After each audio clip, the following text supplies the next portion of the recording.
Hey there, Bronco Raptor fans. Just got a brand new 2023 Raptor at a really good price, and I'm starting to accessorize it. Already put in the bullet point, I think this is called a Ruby Grid up here. That install went really well. Ready for all the accessories I'm going to be adding up there. But also just finished out the rugged radio installation. And if you go to Rugged Radios, they have a Bronco kit that you can purchase that makes things rather easy.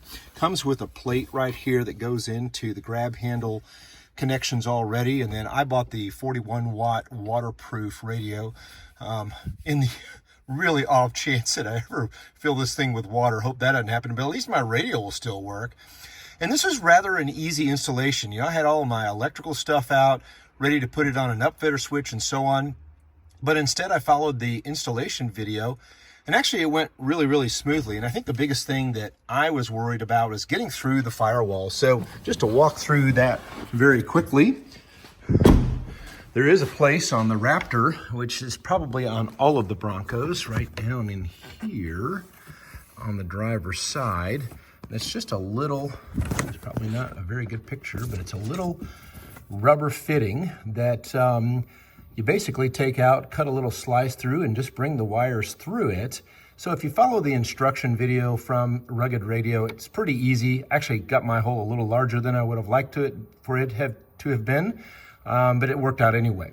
Now, one of the things that I found as a limitation is they give you a plate to go up here on the ditch mount, but the problem with that for me is that I'm putting on KC highlights eventually, and where the antenna mounts, which is right about here with that plate, would be exactly where, there's a mosquito, is exactly where the antenna would mount as well. So I went with the Trail Racks site mounting accessory plate. That's actually worked out pretty well for me. So I got the small antenna on here. I actually got the little nub antenna as well. Probably just leave the cover on this most of the time. But the one thing that I will share is that getting the antenna wire through there is a little bit of a task. So you do have to take off this 10 mil, and then they're up here at the front. There's two more 10 mil nuts, which you can't see really, but they're pretty easy to find with your fingers. Actually, there's one right here, and then there's one right here as well. I got two fingers on both of those right now. Those come off, which allows you to take the entire handle off, if you will. And then I just ran mine through the back side of this rubber. Now, the one thing I did have to do is I had to file down the bottom of the antenna mount on the sides just barely to get it to fit through the handle. And so that was a little bit of a task. I even filed a little bit inside of this just to get it pushed through, and then I hammered it ever so gently through.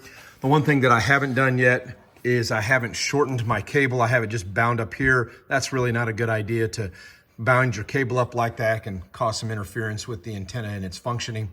One other thing that I did do is I plugged this or wired this directly into my battery instead of an upfitter. And I just found that to be a little bit more convenient. I found 15 amp fuses in line for both the positive and negative, and 15 amps is quite a bit. So I thought, man, I probably ought to just go to the battery directly. I'll just need to make sure that I leave the radio off. Or of course you can always disconnect it or just take a fuse out when you're not using it. So all of that said, car's off, and I can just come in here and turn it right on. I know that doesn't look real good, but it does work, and it works well. I bought a handheld as well just to test it. Everything is good. Good luck with your installation.